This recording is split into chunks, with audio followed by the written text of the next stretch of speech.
for coming and visiting or coming to this Rolls Battery Engineering webinar or training. I appreciate you doing that. We've been doing these every 2 weeks for the last few months during the COVID-19 situation. And with COVID, it doesn't look COVID and the political unrest going around, especially in the United States. I don't know when we're going to travel again. So my name is Steve Higgins. I'm the Technical Services Manager for Rolls Battery. I've been here just about 9 years now. This is my contact information. The best way to get a hold of me is to fire me an email. I do get 70 to 80 actionable emails every single day, so please be patient. I try to get to my emails usually within 12 to 24 hours on a weekday. Weekends, typically you wait till the next business day, or a lot of times I'll still respond to email on the weekends. My phone number is 902-597-4020. And then, of course, my toll-free number is 800-681-9914, extension 4020. So feel free to give me a call, send me an email if you have any questions. A little bit about, that's not what I wanted. A little bit about these webinars. I'm going to pop into the right screen here. Looks like my screen formatting changed on me. Just give me 1 second. This is supposed to be an open question and answer session.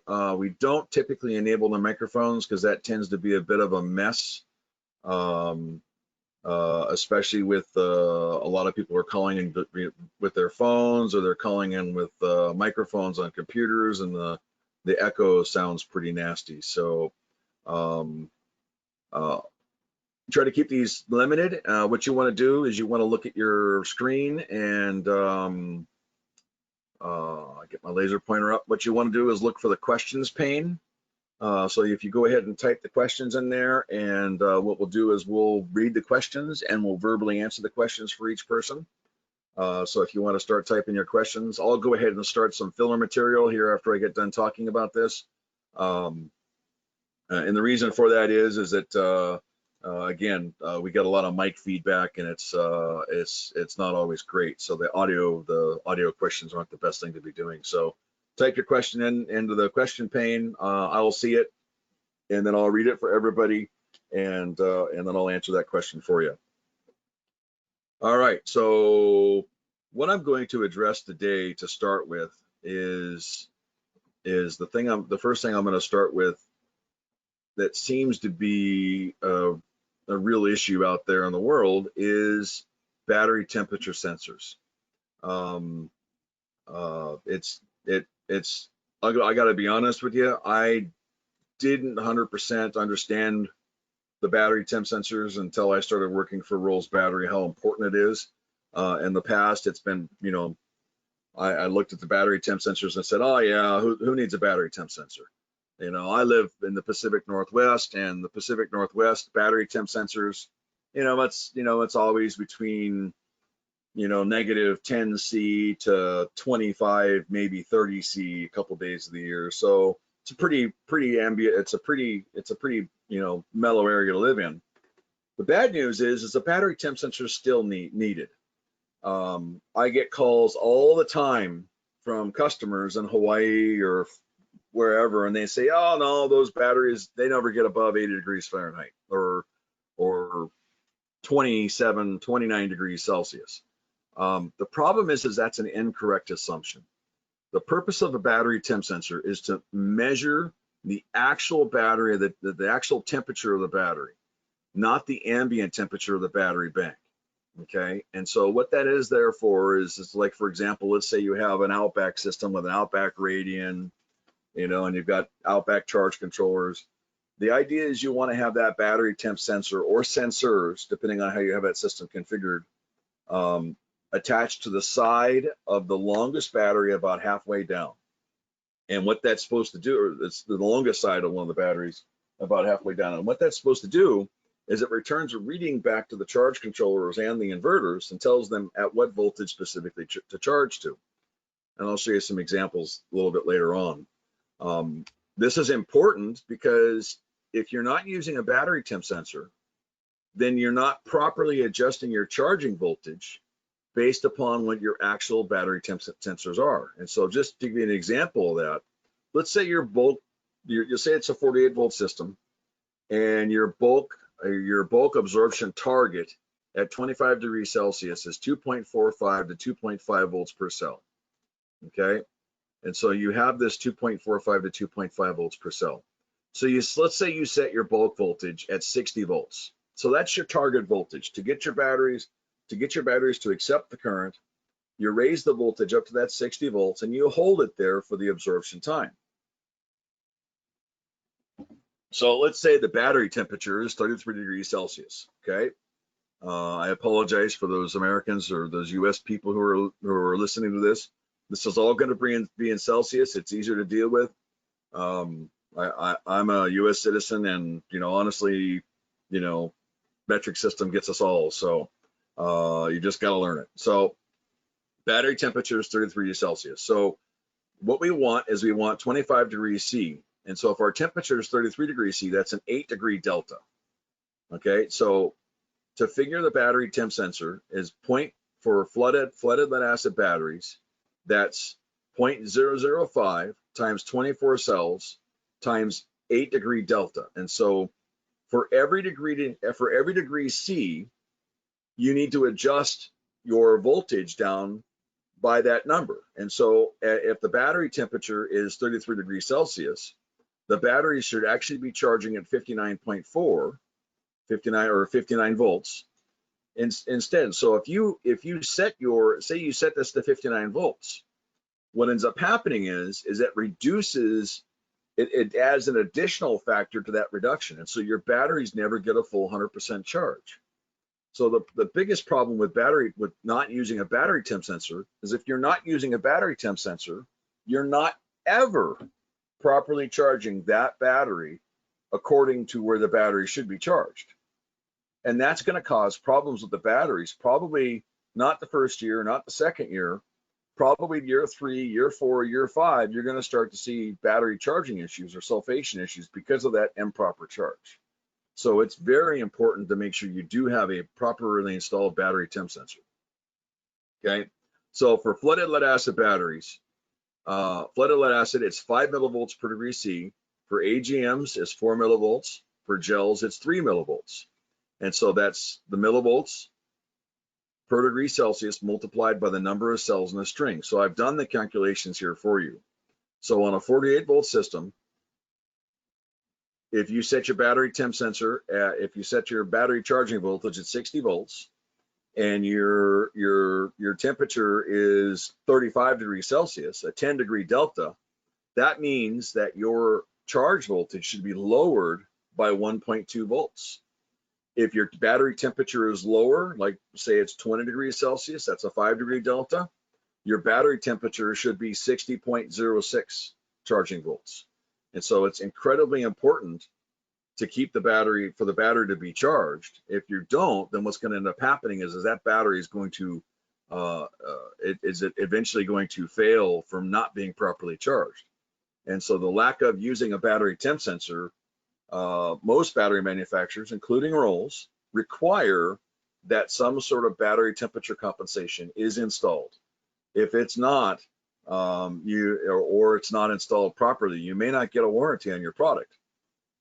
Just to give you an example, there's a couple of manufacturers out there that make a battery temp sensor with a hole in it, and they tell you that you're supposed to bolt that battery temp sensor to the positive post of the battery, the negative post of the battery.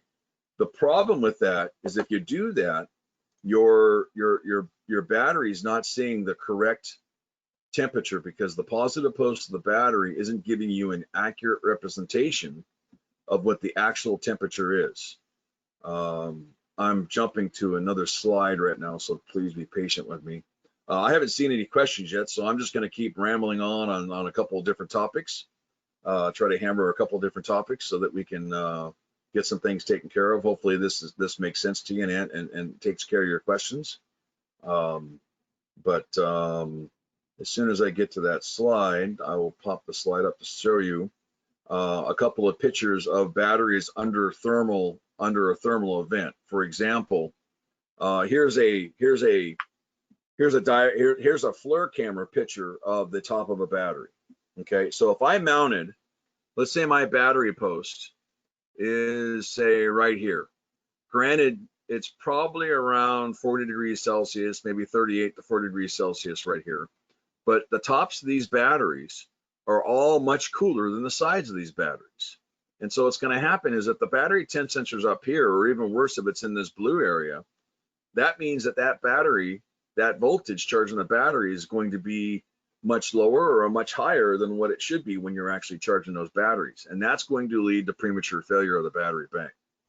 Okay, so the battery temp sensor, and this is a picture of a L16 battery, just a drawing of an L16 battery.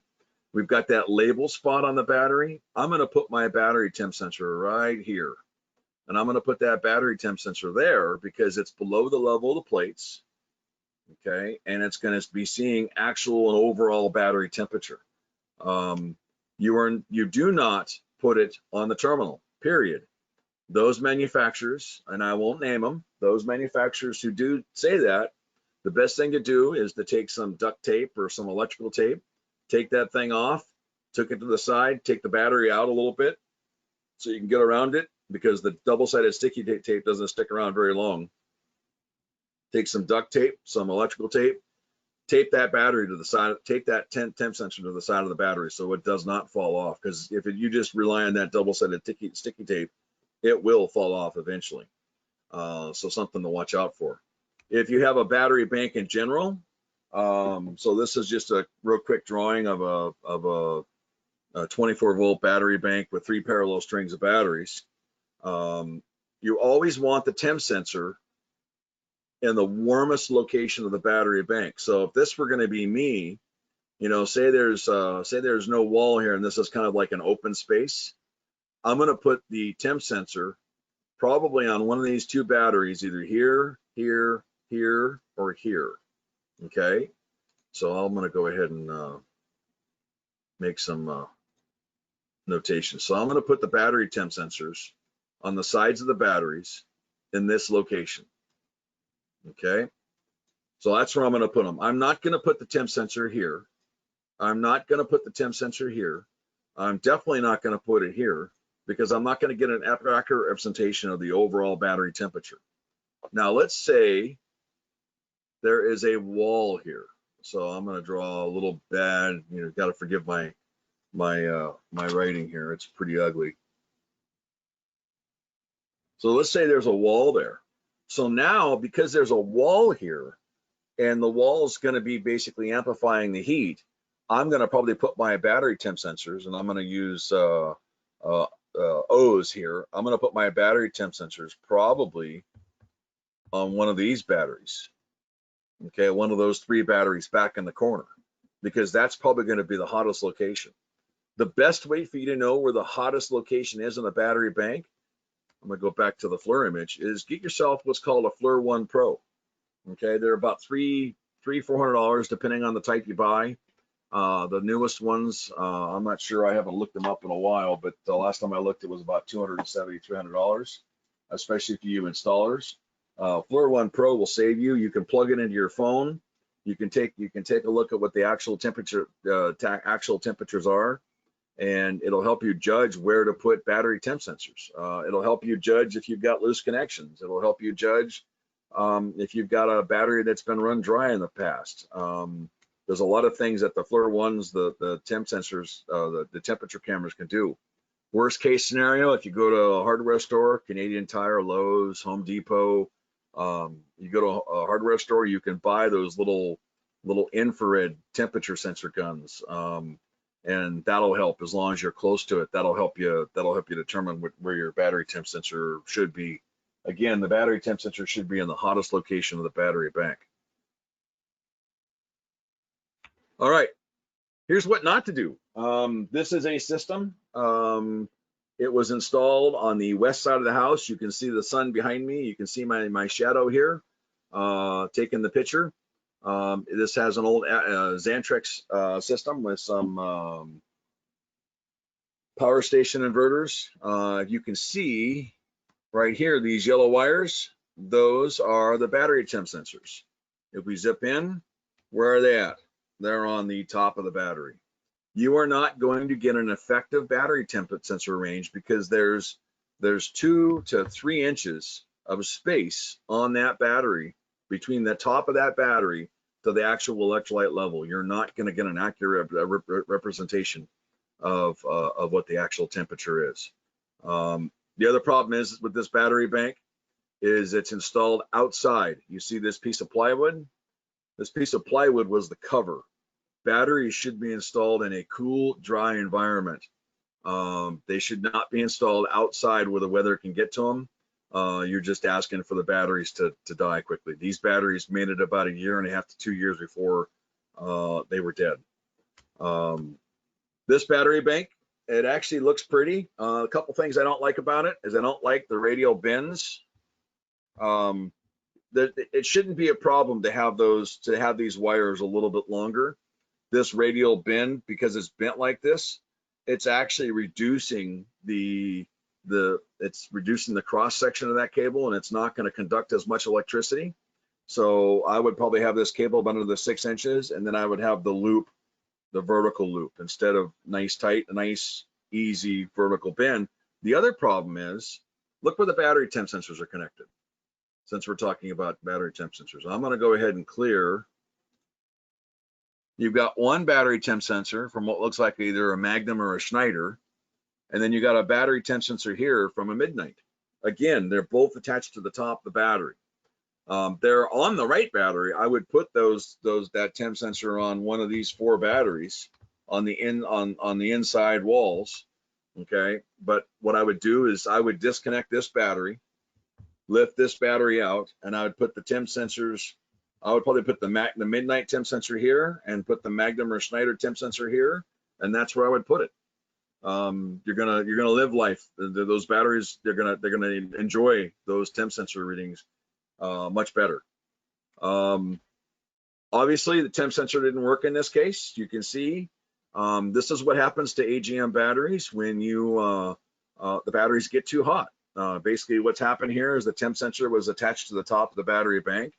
You can see the foam installation. This is inside of a boat, and this is a cover, a completely sealed cover for this battery. So these batteries got way too hot during charging or during use. They're spaced too close together. That's going to cause a problem, and so you want to try to avoid that as much as possible. Here's a system in the desert of Mozambique, a couple systems in the desert of Mozambique. A perfect example of where not to put temp sensors. The system used Midnight charge controllers. This is literally mounted on the wall. These are just wound up inside the electrical cabinet and stayed there, and these are just wound up and put on top of the cabinet holding the charge controllers. Those battery temp sensors, they aren't doing anybody any good in those locations. The problem with this battery bank, the problem with this system is that the Midnight controllers were failing at over about a 10 to 15% rate. And what was happening with them is that this was a relatively small room. It was about 6 foot by 8 foot by 6 foot, maybe 7 foot tall. They had 16 12-volt front terminal AGM batteries in it. The average temperature within the container was about 40 degrees Celsius. The average battery temperature was about 55 to 60 degrees Celsius.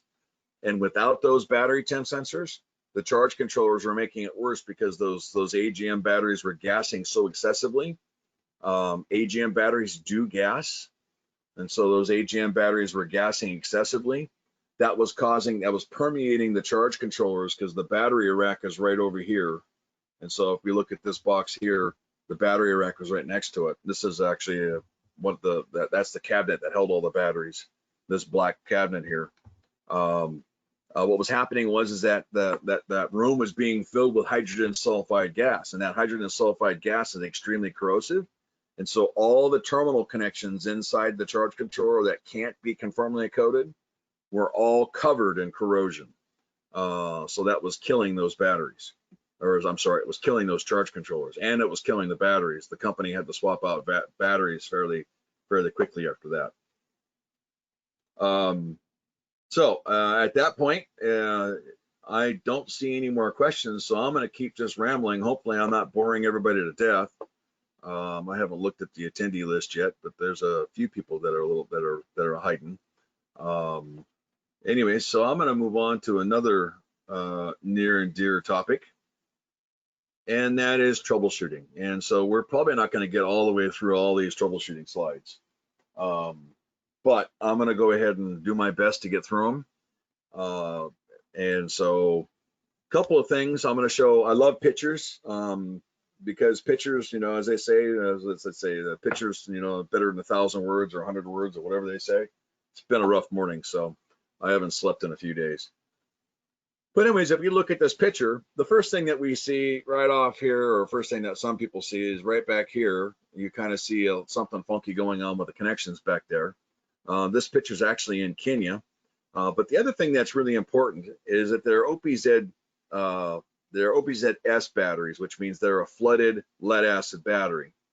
And those OPZ flooded batteries, or those types of batteries, they have dual connections, dual connection points. So there's often two positive connections. There's a positive connection here, and there's a positive connection here, the negative connection here, and a negative connection here.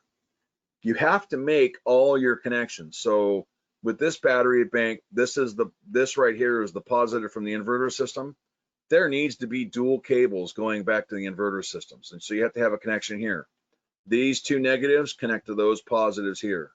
This negative should connect to that positive, this one to that one, and so on. And so what's happened here is this entire battery bank, you've only had one single connection across. And so that's actually reducing your overall capacity.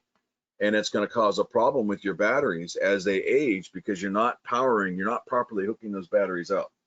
And so it's very important to definitely take a look at that. Last thing we've got here, it's got lots of corrosion. Now, granted, this installation is outside.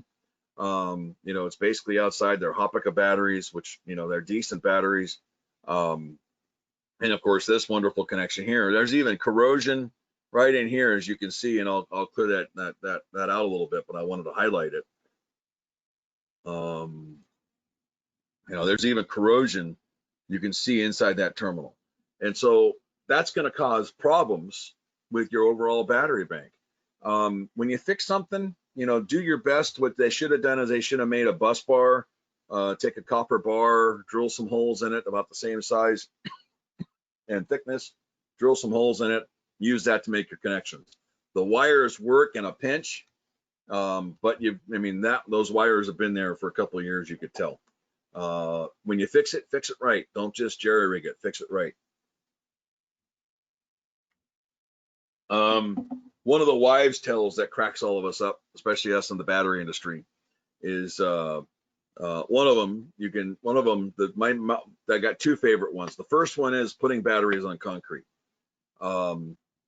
In the early 1900s, when batteries were made of rubber or glass, the chassis, what we call the jar. This is the jar.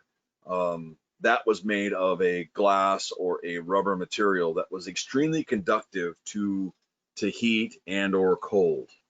And so with the heat or the cold, what will happen is that conductivity, if you set it on concrete, because the concrete conducts cold temperatures, it will affect the overall battery capacity. And so one of my favorite wives' tales are, you can't put batteries on concrete. Well, that doesn't hold true today. If it's a poly material or a poly type plastic, you can set them on concrete, no problem. Me personally, I like to elevate them a little bit anyways, because when you're doing battery maintenance, the higher they are, the less you have to bend over the top of the batteries to do your maintenance. And so if I've got a couple rows of batteries, I'm going to probably do 2 rows of batteries so that I can reach back and grab the second row and do maintenance on it.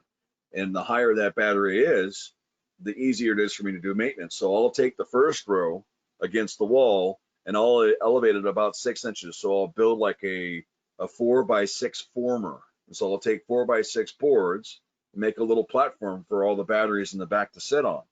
In the front, I'll either set them on the concrete or I'll do like a 2x4 former so that they're a little elevated. So the back row is a little higher elevated, so it's easier for you to get in and do the maintenance on the back row.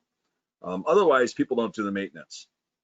This particular instance is actually in Haiti, and this particular problem is the other wives' tale. Well, if you have a misbehaving battery, or a battery that's low in specific gravity, to fix it, you just dump it out, and put in new acid. First of all, these guys are literally dumping it down the drain. And so one of the reasons you don't drink the water in Haiti is pretty much everything that gets dumped in the drain. When I was in Haiti, I tested the total dissolved solids content of the tap water coming out of the water in my Marriott hotel. And it was well over 700 parts per million of total dissolved solids. Means that there's all kinds of nasty stuff, including metals and or organic materials in that water. And it's just going to cause the batteries all kinds of problems. Just like if you drink that water, it's going to cause you all kinds of problems.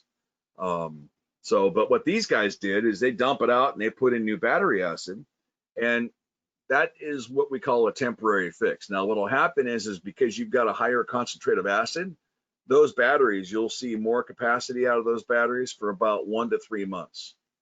And then what happens is that will collapse. And so what you're doing is you're disturbing the delicate balance of the way that battery works.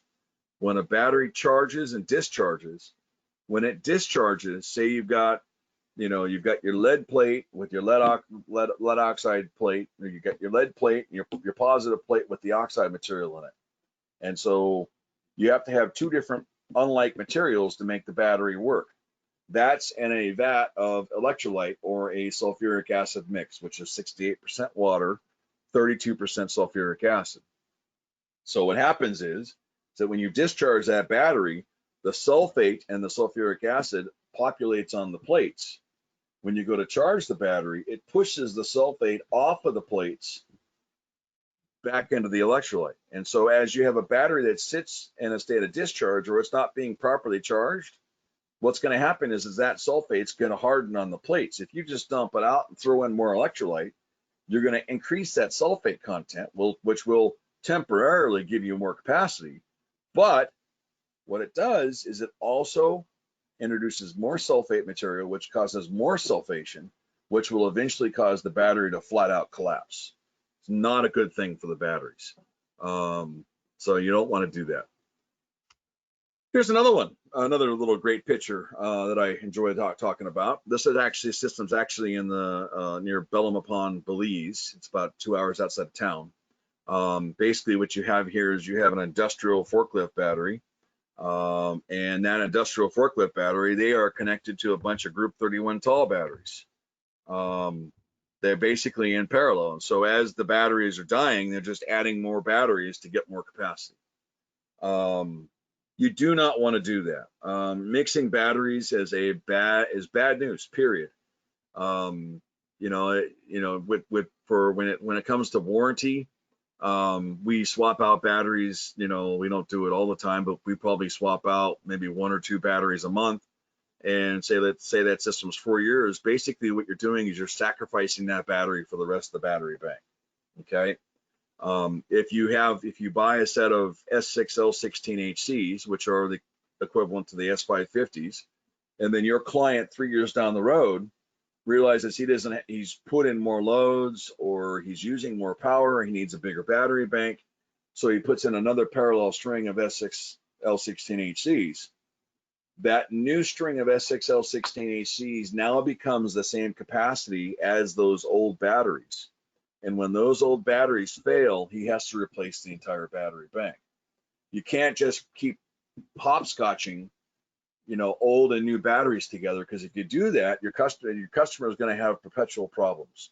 So it's a lot like ripping off a Band-Aid. I'm a fan of the rip it off fast. It's okay to deal with the pain for a couple seconds and it gets over with, but that long extended pain of slowly pulling a Band-Aid off just does not work for me personally. So sometimes it's easier just to rip it off quickly and call it good. All right, here's another one. This one's a little harder to see. Basically, what you want to focus on is that terminal. One of the biggest problems that a lot of people have with systems is they hook them up, they drive away, or the installers hook them up, they drive away, and they never go back out and maintain the system. That's a major problem. If you can see right here, this system's actually been overly maintained.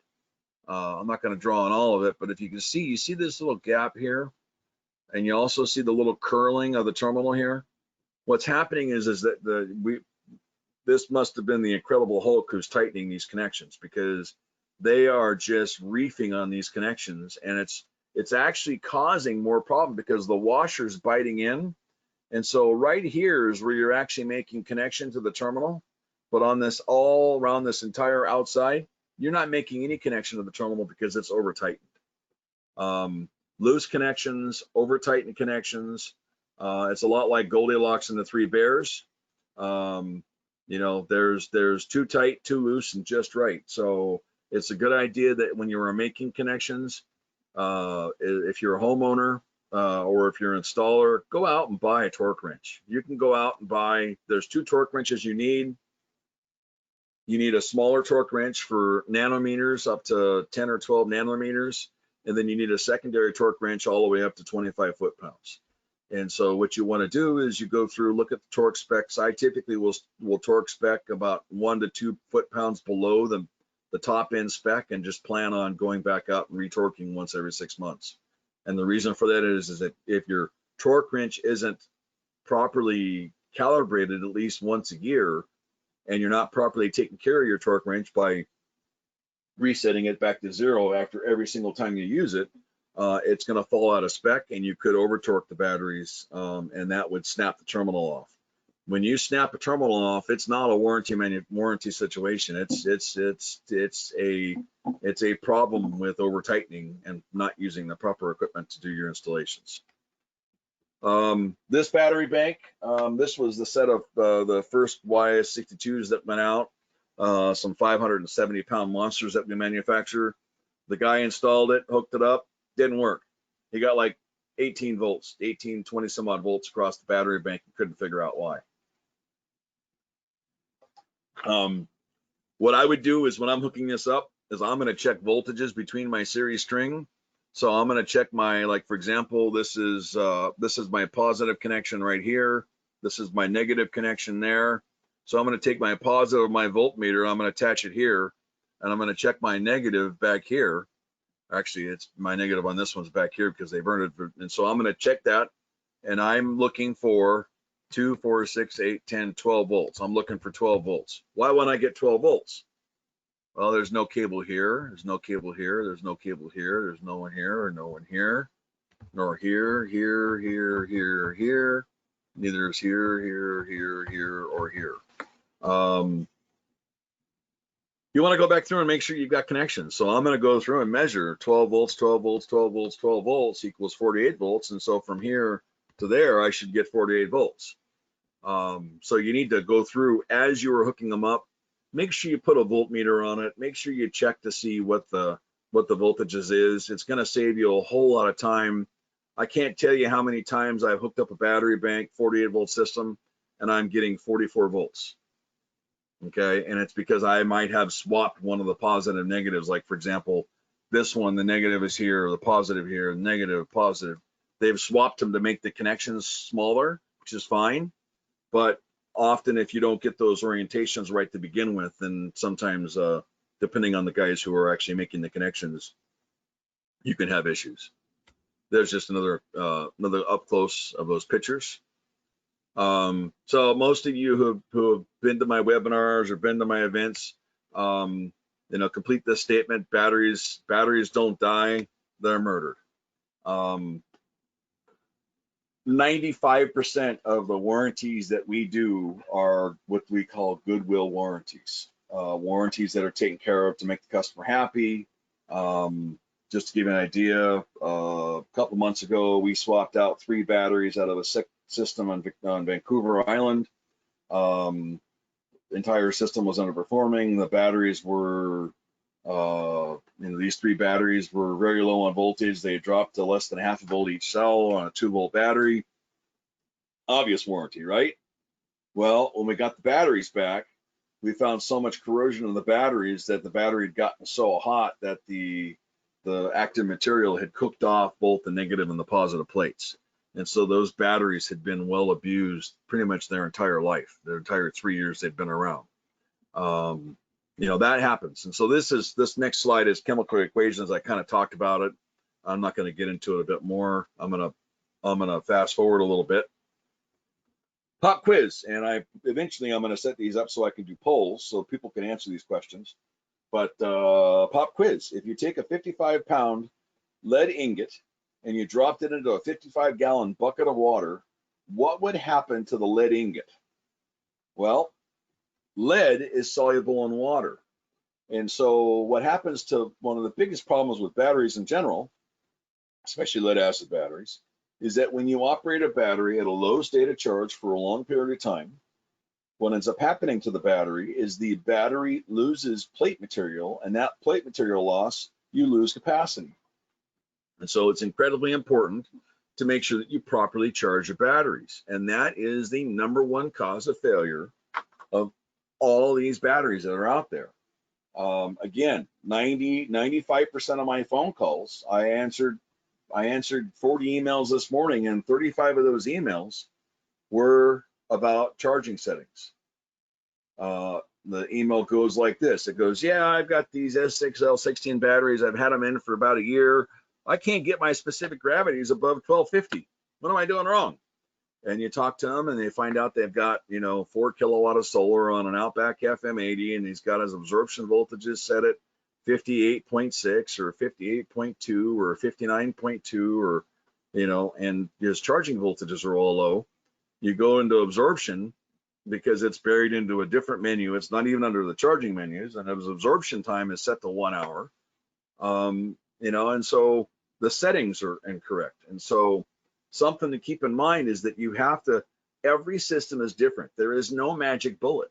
If you go out and install the same system in 100 different sites, you're going to get 60 to 70 different programming variables depending on how that client uses the site. And so what you need to do is you need to go in and say, okay, you set it here. In a couple of weeks, you email your client. You go, okay, what are your specific gravities? I want you to spot check 10 cells. Tell me what cells they are and what's the specific gravities at 4 or 5 o'clock in the afternoon. Okay, if they're all low, then you bump up your charging voltages. If they're high, then you bump down your charging voltages. If they're where they're supposed to be, you leave it alone. Again, it's what I call the Goldilocks rule. There's too high, there's too low, and there's just right. So another issue is lack of or poor maintenance. In the previous webinars, I've talked about these question and answer webinars. I've talked about watering. I've done that like 3 times or 2 times in the last 4 times. So I wanted to give that one a break just in case I had some repeat customers. But watering issues, poor connections, maintenance issues. I can't tell you how many times I get customers that call me up, end users, and they say, Steve, yeah, I've got these batteries. I've had them for 2 years and I've never checked specific gravity. It's almost like a token of honor. And it's not. You need a brand new battery bank. You should be looking at those specific gravities at least once a month. At least once a month for the first 12 months until you get to learn how that battery bank works. Okay. If it's after that, I've got a battery bank that's pretty close to its last legs. It's about 70% capacity. Typically most people get rid of batteries when they drop below 80%, except for I'm using it as a UPS backup. My specific gravities are still in the 1260s, but the batteries are just old. They're almost 18 years old.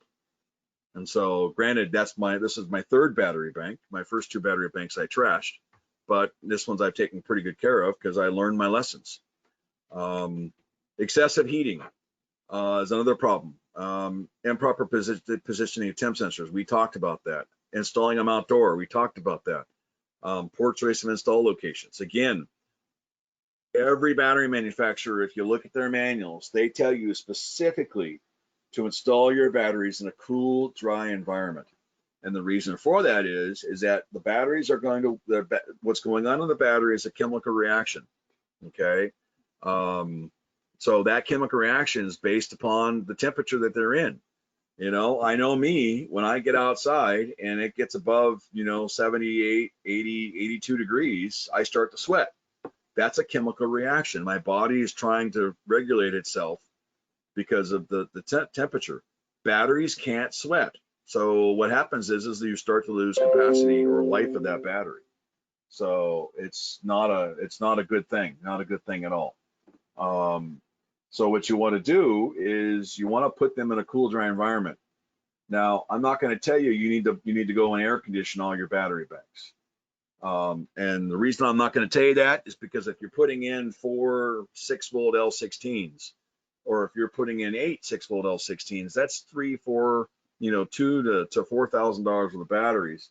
Is it really worth $2,000 or $4,000, every 5 to 7 years or 5 to 8 years to fully replace a battery bank or to put in some sort of air conditioning? Probably not. But in March, I went and looked at a system that had 96 2KS33s. That's a $70,000, $80,000 battery bank. If I've got $70,000 to $80,000 worth of batteries, I'm going to put some sort of air conditioning into that room to protect those batteries, to extend the service life of those batteries. Because one, you're only talking what, $3,000, $4,000, $5,000 for the panels and maybe a solar mini split air conditioning to take care of that. That's well worth the investment if you think about it. Especially if you understand that a battery that is operating at just 30 degrees Celsius year-round, 24 hours a day, 7 days a week, you're going to lose 25% of your overall cycle life. That jumps to 50%. That jumps to a 50% on at 35 degrees Celsius. So you're going to kill the battery bank if you run it at those higher temperatures. Higher temperatures, you lose cycle life. Low temperatures, you lose capacity, but it comes back when the temperature returns to 77 degrees Fahrenheit or 25 degrees Celsius. Overcharging, here's another problem. Over equalizing. The last 40 years of solar industry, it's back in the 70s and the 80s and the 90s, where everybody used 6-volt L16s, and solar panels were between $8 and $20 a watt. You didn't put on a whole bunch of solar. You didn't have all that solar to install in your system. Nowadays, solar panels are 75 cents a watt, $1 a watt. You can buy really good panels for less than $2 a watt. My first solar panel was an 80-watt panel that I paid almost $1,000 for. Thought it was great. Unfortunately, now you can buy a 350, 400 watt panel for, $200, $225 in some places. So equalizing is overrated. If you properly charge a battery bank, you properly get it you discharge it to 50, 60, 70, 80% stated charge, and you properly charge that battery to a full 100% charge at least once a week, if not twice to 2 times a week, twice or 2 to 3 times a week, you will never, ever have to equalize that battery, ever. Okay? Equalizing a battery is a cover-up for those who don't have the proper charging system installed. So if you're having to continually equalize your batteries, it's not because the batteries have got a problem. You're having to equalize your battery because your charging system isn't properly set up or isn't properly designed to keep that battery bank charged. Okay, so you've got to be careful with that. That's the purpose of checking those specific gravities, to make sure that you are charging that system. Lastly, the next one is incorrect charging parameters. This is also an issue. Again, you need to go through and make sure that your charging parameters are configured properly. And the only way to do that, especially if it's a flooded battery, you've got to look at the specific gravities. If it's a valve regulated or a sealed battery, you're going to have to do some voltage checks. You do a voltage discharge test. Here's a nice little show. Some of the troubleshooting symptoms. This is a nice little video to just kind of to wake people up. If you see that in the field, that's not a good thing. That battery had been run dry in the past. That cell had been run dry in the past, and the battery basically is on the edge of failure. Not something you want to run into. Some of the common symptoms for troubleshooting: lack of capacity probably is one of the big ones. You buy the battery bank, 1 or 2 years down the road. Oh yeah, the batteries just don't seem to have the capacity. That's typically a charging issue. That means that you're not properly charging those batteries, and that's why you're losing that capacity. Longer than normal generator run times, that's an issue. Say for the first year or two, generator only ran to get a full 100% charge 6 hours. Now 6 hours barely gets it there. That's typically a settings issue as well.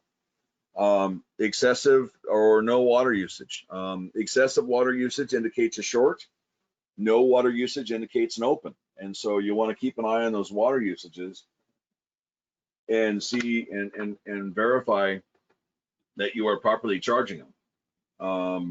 Connections can also cause those problems, so you want to watch out for that. And that also goes with imbalanced or cell heating or excessive gassing. You want to be able to go and you want to look at your temperatures of your batteries. You have a battery bank in a room, every cell reasonably should be within 3 to 5 degrees Celsius of each other. So you want to definitely look into that and make sure you're paying attention to those cell temperatures. And then of course, cell specific gravity readings are incredibly important for flooded batteries. If you're not looking at specific gravity readings, you're not doing your maintenance. And if you're not doing your maintenance, why would a battery manufacturer cover that battery under warranty? It's just like when you buy a car. If you buy a car and you don't do the oil changes, is the manufacturer going to cover the engine when it seizes? They are not. So specific gravities on flooded lead acid batteries, the specific gravities that we're looking for a solar application, renewable energy solar application, we are looking for fully charged at 1265 to 1275. Okay. That is a fully charged. We want to see that get to that full 100% charge at least once a week, preferably more, 2, 3, 4 times a week. The more it gets there, the healthier the battery is going to be. 1255 to 1260 is considered fully charged for a industrial / motive application. So if this is going into a scissor lift, or if it's going into a forklift, or it's going into a where they're using it for 10 to 12 hours a day, and then the battery spends another 10 to 12 hours on a charger, you want a little bit lower specific gravity. That's going to make them last longer. So this is specific gravity chart. Now be careful of the hydrometers, because I just had a discussion with a gentleman this morning from Texas. Oh yeah, my battery, I got 12 cells that are in the green, I got 4 cells that are in the red, and I've got another 8 cells that are in the white. What's the problem? Well, the problem is that most hydrometers in the green starts at 1.250. So for flooded lead acid batteries in a renewable application, is 1250 a full 100% charge? No, it's not. It might be okay if you're an industrial application, like a tug operation or scissor lift, but your typical solar application, 1250 is too low. So don't pay attention to the colors, because the colors on the hydrometer or refractometer mean absolutely nothing.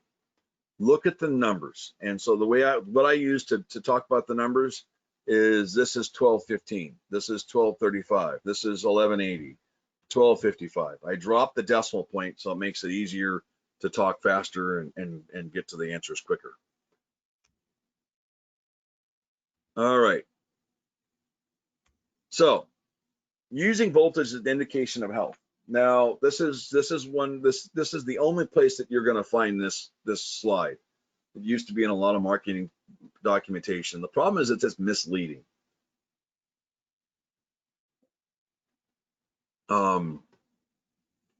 One of the problems that most inverters have, and most battery monitors for that matter have, is they use voltage as an indication of health.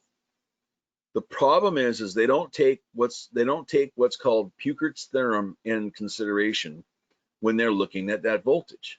And so they don't look at the amount of current that's being drawn from the battery along with that voltage to make that calculation and to figure out what the actual health of the battery is. And so they're just looking at voltage. And so if I go downstairs and I shut off all my breakers and I look at my batteries, they're going to measure ballpark right around, it's a 24 volt system, so it's going to measure right around 26.5 to 27 volts. Okay. The problem with that is that that's not a true representation, because there's still surface charge that's on that battery. That battery is still charging. It's still in the process of charging, because there's a chemical reaction that doesn't immediately stop when you're charging those batteries. So, you know, what I have to do to get a true indication of voltage is I have to open cell the battery, which means I have to disconnect it for 2 to 3 hours. Okay, so I have to go turn on my bypass switch, let it sit for 2 to 3 hours, okay, with absolutely no load, and that includes no inverter load. So I have to physically shut off all the breakers. Everything's dark for 3 hours, and then I can go through and measure my voltages, and that's going to be a good representation of the open cell reading. And then what you should do is you put a C10 discharge load on the battery. So you turn everything back on, and I kick on, so say the batteries I've got 400 amp hours, so I'll put 20 amps of load on there, because that's about the 10-hour discharge on it. And then I'll run that for a couple hours and see where the voltage goes. And so these are the voltages for those loads. And so if I'm going to do a discharge test, I'm actually going to discharge those batteries to 1.8 volts per cell, or 43.2 volts at 48 volts, or 21.6 volts at 24 volts, or 10.8 volts at 12 volts. I'm going to discharge them at that rating for a period of time to be able to test them where the capacity is. Okay. And so if you have an AGM battery, this is the only way to really tell what kind of health you have, because you can't pop the top off and look at the specific gravities. And so talk a little bit about sulfation. Sulfation is the #1 problem. I'm not going to read this whole thing, but sulfation is not good and it is not bad. Okay, those of you who have batteries, you know, every battery that's in the trucks that's progressing around the country, around the world to customers, those batteries are in the process of sulfating. Any battery that's in a state of discharge is sulfating. The trick on sulfating is to not let the batteries sulfate for too long. Okay. And the reason, I mean, for example, distributors are told, when you buy a container of batteries and that container of batteries sits in your warehouse for, 3-4 months at say 25 degrees Celsius, you need to put those batteries on a boost charge. And a boost charge is just charging those batteries up to bulk voltage or bulk absorption voltage. So 2.5 volts per cell. You hold it there for about an hour and then you're done. It's not a big deal, because all you're doing is losing that little bit of surface charge. And so you could technically do that for 2, 3, 4 years. I've even seen them for up to 5 years without problem. As long as the distributor is boosting them on a repetitive basis, you're not going to have a problem with those batteries. It's the dealers and distributors that set those batteries on their shelf and they leave them there for a year and they never boost those batteries. Those are the batteries that are going to be the problems. And again, that's not a warranty situation. So what sulfation looks like on the battery is we have a couple of plates here. This is a battery. You can see the hardened sulfate, these white specks. That is all sulfation. You have lost that battery capacity. That's not going to provide you any power. This is a well-formed positive plate. We've got a little bit of sulfation on the plate, some sulfation areas on the plate. That's a 10-year-old plate. You're going to expect that. So it's not going to be a bit of an issue. These are also examples of slightly sulfated plates. These plates were actually out of batteries that were replaced under warranty. The batteries were installed in the Southwest United States, and so we went and tore these batteries down. You can see on the side you've got a little bit of sulfation. Typically in the middle of the plate. Sometimes it's around the edge. Just depends on where the sulfation forms.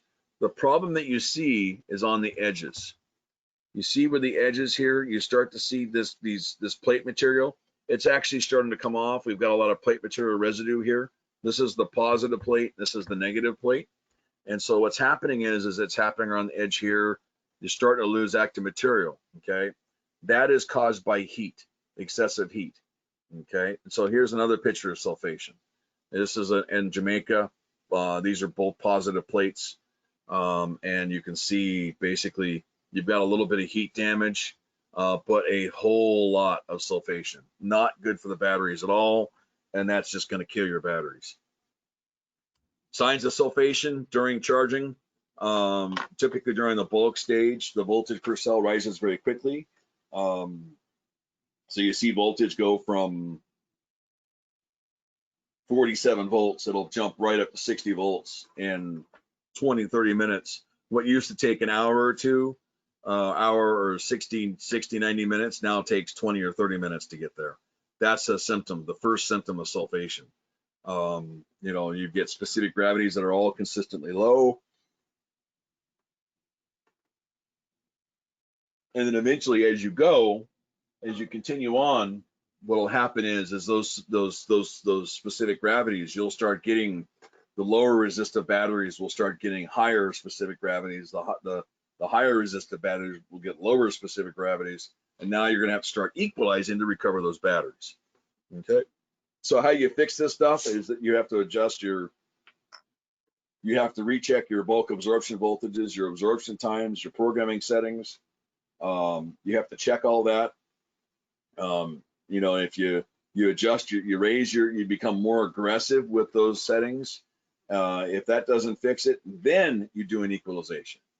Too many people reach out, jump out, and try to do equalization charges without doing any troubleshooting.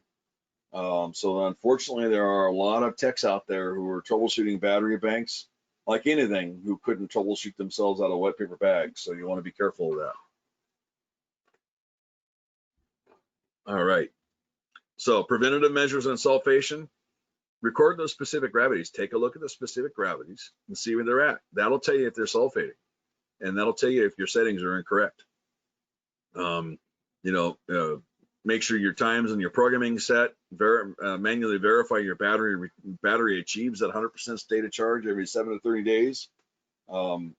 Daily cycling requires a full battery charge at least once every 7 to 10 days. The lighter it is, the longer you can go between full cycles, the more you discharge, the more full charge you need. So if it's a full-time off-grid home that you've got 2 or 3 people living out there, I want to see a full 100% charge at least once, if not 2 to 3 times a week. If it's a remote cabin cottage out in the middle of nowhere and no one's there for 3 or 4 weeks at a time, then I would like to see a full 100% charge at least once a month. So you got to be cautious with that. Cell heating, here's some examples of cell heating. You notice, like right off the bat, that battery stands out. There's definitely a problem within that battery. This one's a little less. You notice that this battery here on the edge is cooler than this battery here. That's going to cause uneven cell heating, and that's going to cause a problem with this particular battery down the road. You know, the other problem is that there's no space. There's no space. There should be 1 to 2 inches or 1 to 3 inches of gap in between each battery. And what's going to happen is it's going to cause these 2 batteries to get hotter than the rest of the battery bank, and that's going to cause you a problem. Lastly, lack of or excessive water use. Again, excessive water use indicates usually a shorted cell. Cells that are open typically don't use as much water. Okay, they don't bubble as much. And so, you know, I mean, your water use is going to vary. It's not always going to be if you consume a cup a month. You know, it might be 3/4 a cup, it might be a half cup, it might be a cup and a half. It varies depending on how much you've been using those batteries. If you live in the Southwest US, or if you're in a hotter environment, you're going to use water faster. Your average use on an L16 battery, you have to top off every 3 to 6 weeks. On a Series 5000 battery, typically it's about every 6 to 12 weeks, just depending on the battery and how hard they're being used. Here's an example of a battery that's been overheated. As you see the grid here. This is a typical plate. It's supposed to get black. It's going to get black. It's going to turn dark. That's just as they get used up, that's how it goes. But what we don't want is we don't want this. We do not want active material coming off an electrolyte. And so when you see that, I'm going to show you a picture of the worst hydrometer in the whole wide world. and that's the Easy Red battery hydrometer. These things typically read high, 10 to 20 points high right out of the box. They get gummed up pretty easily, and so they won't read correctly. But if you see little specks of stuff in that hydrometer reading, or if the electrolyte looks like chocolate milk, that means that the battery has been seeing bad charging voltages or high temperatures over a long period of time, and it's literally cooking the electrolyte. It's literally cooking the oxide material off those plates. So I'm going to pop forward a little bit to specific gravity readings. So this is a 24-volt battery bank. So there's 12 cells. I did 12 cells because it's easier to put on one screen. All this applies for any battery bank that you're dealing with specific gravities. How often do you see this? All the batteries, 1270. I get specific gravity reports like this all the time, at least twice a week, where customers will say, well, how about this? When I see this, you shouldn't see this. Okay, I think I've never seen this in 25 years of looking at battery banks. This is more what you would expect. Little bit differences in between each cell. I would expect to see 5, 10, 15 points of differences between all the cells. All the cells aren't exactly the same impedance, so they're all going to charge a little differently. That's just batteries. There's no way to get around that. Okay, so you're not going to see that. All right, so for example, this system here, this is a pretty common specific gravity report. Batteries are charged, fully charged. You've got cell 3 that's showing a little bit low specific gravity. It's 40 to 50 points low. The problem is that specific gravity, that battery is becoming a little bit higher resistive than the rest of the battery bank, so it's taking a little bit more to charge it. Okay, so how would I fix this? The first thing I would do is I'd pull my connections and clean them. The next thing I would do is I would raise my bulk absorption voltage by 0.2 to 0.4 volts TC, or I would add 30 to 60 minutes to the absorption timer. You do one or the both, or one or another. You do not do both, period. You do one. You make a small change, and then you wait a week or 2 weeks and see where you go. You defeat your end amps, and so what you do is you go into your charge controllers, you go into your inverters, you drop your end amp settings to 0 so that it forces it to hold the charge for that entire absorption time. Okay. Here it says wait 3 to 4 weeks. I'd wait a couple weeks. Okay. Take a look. I'd spot check them in a couple weeks, and so what you do is you make those changes. You go 2, 3, 4 weeks down the road. So this is what you get. It's been 3 to 4 weeks. Now what? All the other cells bumped up, but that one cell sitting right around 1210. Okay. Now you would equalize. Now you would do an equalization charge 2.58 to 2.65 volts per cell. So 31.5 to 34 volts for 2 to 3 hours. Okay. If that doesn't fix it, you have a failing cell. At that point, if you've done that work and you can show that troubleshooting, and that battery is under warranty, we're probably going to swap that battery under warranty. Okay. Now let's say it's been 3 to 4 weeks, and then you've seen this change. The specific gravities have come up 30 points in that cell. So it was either a loose connection or you weren't properly charging. Okay. Is this a warranty situation? No, it's not. It's a field situation. It's a training situation at the field. And so you'd keep operating. This would not be covered under warranty because it wasn't a manufacturing defect that caused it. So you got to be cautious with that. Here's another one. 1228, 1220, 1230, 1225, 1227, 1230, 1220. I get this specific gravity report probably 15 times, 20 times a week. What's wrong here? The cells are all about the same specific gravity. Okay. You need to recheck your charging settings are correct and your chargers are actually working. You may need to get more aggressive on your settings, or the client's overusing the battery bank, which means they're placing more load on the battery bank than what you designed for. Okay, so it could be any one of those things. So what I would fix, again, a lot like the previous example, you clean and check your connections. You make an adjustment to your absorption voltage and or your absorption time, and you defeat your end amps. You give it some time. Again, batteries are like your body. If you sat around on the couch watching hockey all winter, or football all fall, or baseball all summer, eating potato chips, drinking beer, or whatever, what's going to happen to your body? You're going to gain weight. Okay. This whole COVID thing, I've put on about 5 pounds, luckily. The problem is that if I go to the gym, I go for a run the first time, is that going to take that 5 pounds off?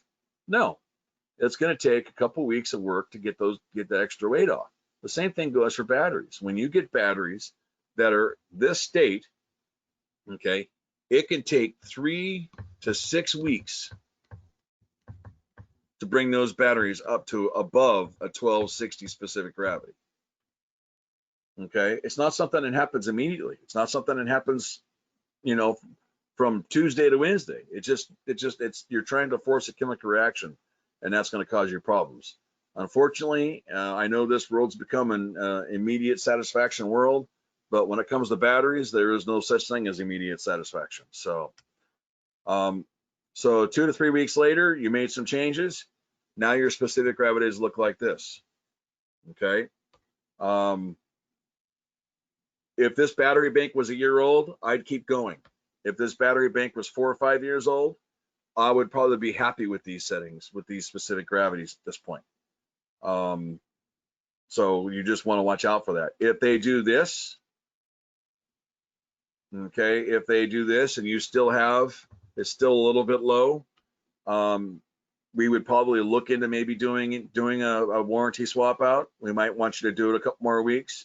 I would probably tell you to try an equalization real quick, maybe a 1 to 2 hour 32 volt equalization to see what that does to it. If it bumps it up, great. If it doesn't, then you move on. So I didn't get any questions. This was supposed to be an open-ended question and answer session. I'm going to go ahead and pause right here. There's more of that. Unfortunately, there's probably another hour and a half more talking about battery troubleshooting. I have a radio call in about 20 or 30 minutes, so I have to get off the phone and prepare for that. It's been a pretty busy day, or it's been a pretty busy week or so. Are there any more questions? I see we still have looks like we've got 8 to 10 people still in the room. So if anybody has any questions, now is the time to ask questions. Anything, well, anything battery related, hopefully. I can't solve other problems. So I want to thank everybody for coming. I appreciate it. I'm not going to shut it down quite yet, but I want to get over this procedural stuff. I want to thank everybody for coming. Again, if you have any further questions, feel free to send me an email. I'd be more than happy to answer them offline if you wish. I will pop that information back up here real quick. If you want to ask a question via email. But other than that, I appreciate everybody coming. We're probably going to try to do these at least every couple weeks, so that people, so if you wanna, we're just gonna keep advertising it and doing them every couple weeks. Lastly, all these webinars are available on YouTube. If you go to our YouTube channel, www.youtube.com, and then type in Rolls Battery Engineering, that will give you, if you do that, you'll see, I think we've got 28 videos, about 30 hours of content at this point. I've got a few more things that I've got to record in the next few weeks and get up there. If you're NABCEP certified, we've got about 4 or 5 hours of content for NABCEP CEU credits. That's up there as well. To get your NABCEP credit, what you do is you send in, you watch the video, you send me an email stating that you watched the video, and then you take a test. If you get 70% on the test, then we send you your NABCEP certification credit. All right, well, it looks like Derek has decided to send in a question, our first one today. And the question is, due to heat in the center of the string, is it a good idea to swap out the center ones to the ends and the ends of the center every once in a while? I probably wouldn't. It's a lot of extra work. I mean, moving batteries around isn't fun enough. As long as you have that temp sensor properly installed and the batteries are going through, the only time out the batteries are going through regular cycling, you shouldn't have it too much of an issue. Where it could be a problem is, let's say your batteries are installed in a place where the batteries on the end get a nice cold draft.